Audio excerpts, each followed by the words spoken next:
Nunca foi tão fácil para alguém se apropriar de um nome relativamente popular na literatura brasileira. Além da impunidade garantida pela incompreensão de juízes quanto à verdadeira natureza do delito, ainda se pode usar o prestígio religioso para conquistar a confiança dos próprios lesados. O suposto médium Francisco Cândido Xavier é um fenômeno a ser estudado, não pela pretensa imagem de mensageiro e filantropo construída sob o apoio da grande mídia, mas pelo seu talento à revista de passar por cima de obstáculos e querer estar acima de tudo e de todos, construindo um prestígio religioso, às custas de uma falsa postura de humildade, que desenvolve tanto comoção quanto sensacionalismo. O episódio de Humberto de Campos foi um histórico de tantas confusões e polêmicas que poderiam ter sido evitadas. Só que a memória curta, esse vício que favorece tantos oportunistas no Brasil, escondeu que as confusões que envolveram Chico Xavier não o fizeram de vítima, mas antes o responsável direto das condições que provocaram tamanhos escândalos, desde o caso do duvidoso livro Parnaso de Além Túmulo até a farsa da pretensa médium Otília Diogo, que fez a fraude de materialização da suposta irmã Josefa. No caso do escritor Humberto de Campos, a história parece um daqueles filmes em que um espertalhão acaba levando vantagem em tudo.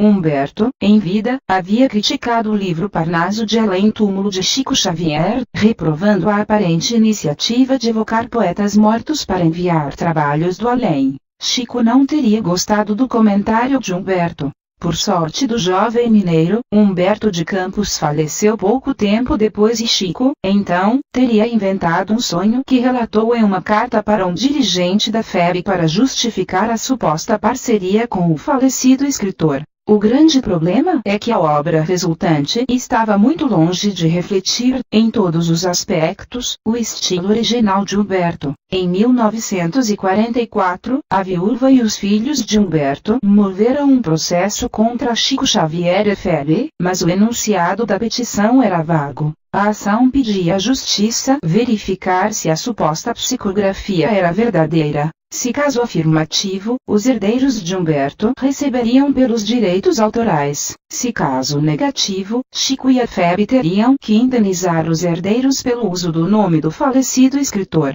Os juízes, sem entender a complexidade da questão, se limitaram a analisar pelo foco dos direitos autorais e consideraram a ação improcedente. Isso significa que o processo resultou no empate, que, todavia, favoreceu Chico Xavier, cujo mito começou então a crescer sem controle, a ponto de muitos seguidores o verem hoje como dono da verdade ou como um quase-deus. Não bastasse Chico inventar cartas de Humberto, desde o começo da pretensa parceria, para aliciar os filhos e até a mãe do falecido escritor, Dona Ana de Campos Veras, o suposto médium ainda seria beneficiado pela carteirada religiosa que fez conquistar a confiança dos que lhe foram lesados. Já em 1938, quando alguns livros atribuídos a Humberto de Campos foram lançados pela FEB, a mãe do escritor, Ana de Campos Veras, foi levada, pela forte emoção da saudade do filho, a atribuir como autêntica a suposta obra psicográfica, a ponto de enviar para Chico Xavier uma dedicatória junto a uma foto do falecido escritor. O texto da dedicatória foi esse: Ao prezado senhor Francisco de Cândido Xavier, dedicado intérprete do meu saudoso Humberto, ofereço, com muito afeto, esta fotografia, como prova de amizade e gratidão. A posição da viúva e dos filhos de Humberto não era a mesma da que teve a mãe do finado autor. Em 1944, os herdeiros, mulher e descendentes, moveram um processo contra Chico Xavier e FEB, representados pelo advogado Milton Barbosa. A FEB era representada pelo advogado Miguel Timpone, que lançou o livro A Psicografia ante os tribunais, sob o ponto de vista do movimento espírita. O relato do processo, sob o ponto de vista dos opositores de Chico Xavier, é representado no livro Enigma Chico Xavier posto à clara luz do dia, de Átila Paz Barreto. Na época, Humberto de Campos Filho, jornalista que mais tarde tornou-se produtor de TV, ainda demonstrava uma postura cética, como se observa na entrevista dada à Revista da Semana, publicada em 8 de abril daquele ano. Querem fazer o espírito trabalhar mais que o corpo. Gracejo ou evasiva, quem sabe? Mas encarando a questão seriamente, acha concebível que aqueles livros tenham sido escritos por seu pai?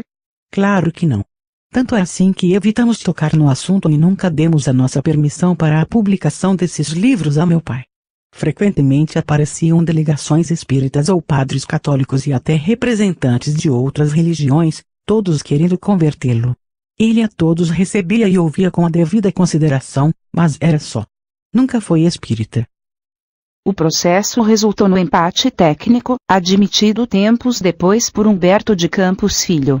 Os juízes alegavam que o responsável pelos direitos autorais das psicografias era o médium, e não havia condição para avaliar a veracidade ou não das obras sob o ponto de vista desses direitos, perdendo a oportunidade para avaliar as obras sob o ponto de vista da qualidade textual, já que Milton Barbosa havia identificado diferenças gritantes entre a obra original de Humberto e a suposta obra espiritual. Os juízes decidiram encerrar o caso sem dar ganho a nenhuma das partes, mas o desfecho, pelo contexto, acabou dando vantagem a Chico Xavier, que viu no episódio uma chance de fazer seu mito crescer como uma bola de neve. Anos mais tarde, em 1957, Chico Xavier, que já era alvo de escândalos envolvendo fraude de atividades de materialização espiritual, decidiu usar a carteirada religiosa para conquistar os familiares de Humberto de Campos. A viúva, Catarina, conhecida como Dona Paquita, havia falecido 6 anos antes. Dos 3 filhos, Henrique, Maria de Lourdes e Humberto Filho, este já tinha uma carreira mais destacada, trabalhando em televisão. E foi ele, o mais cético, que Chico Xavier resolveu testar a carteirada religiosa. O suposto médium mineiro convidou Humberto de Campos Filho a assistir a uma doutrinária num centro espírita em Uberaba e depois visitar as instalações e fazer uma caravana pela cidade distribuindo mantimentos. Combinando caridade paliativa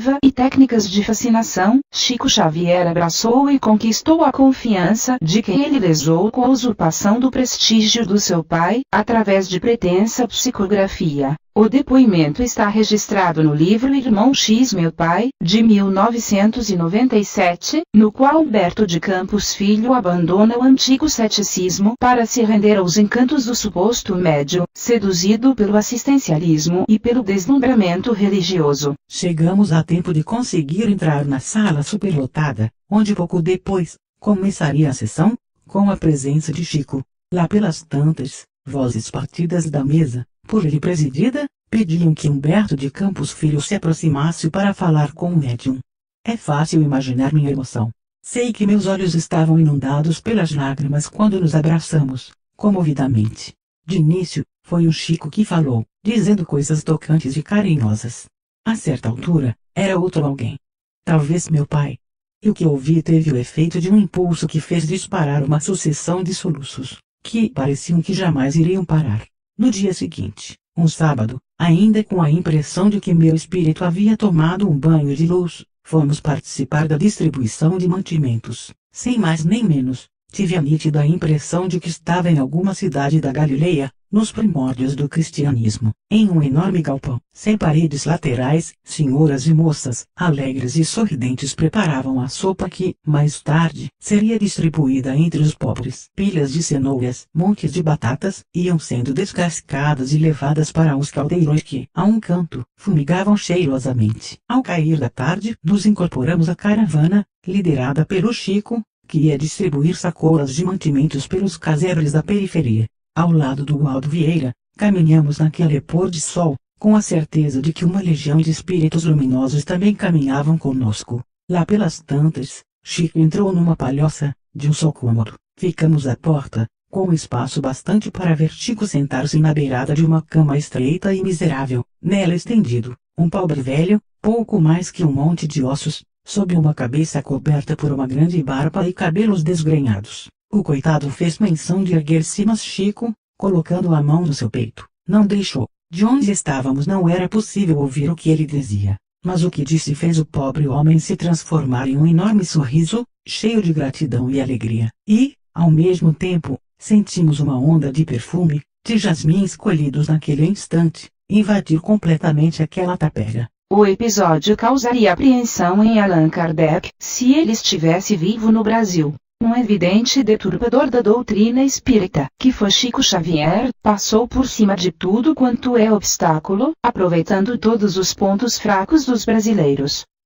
Usurpou o prestígio de Humberto de Campos, como reação a uma crítica a Parnaso de Além-Túmulo, e ainda usou uma técnica de falácia, o apelo à emoção, para conquistar os herdeiros que processaram o suposto médium. Nunca uma revista obteve tantas vantagens em tanto tempo, se aproveitando dos mais variados apelos à emoção para jogar a lógica, a coerência e o bom senso no lixo, em nome de uma suposta filantropia que pouco ajuda os necessitados por meio do assistencialismo, servindo muito mais para promover o prestígio institucional da entidade religiosa e de ídolos como o próprio Chico Xavier. E ainda usou a técnica obsessiva da fascinação para conquistar a confiança do cético Humberto de Campos Filho. São coisas típicas de um país confuso, beato e conservador chamado Brasil.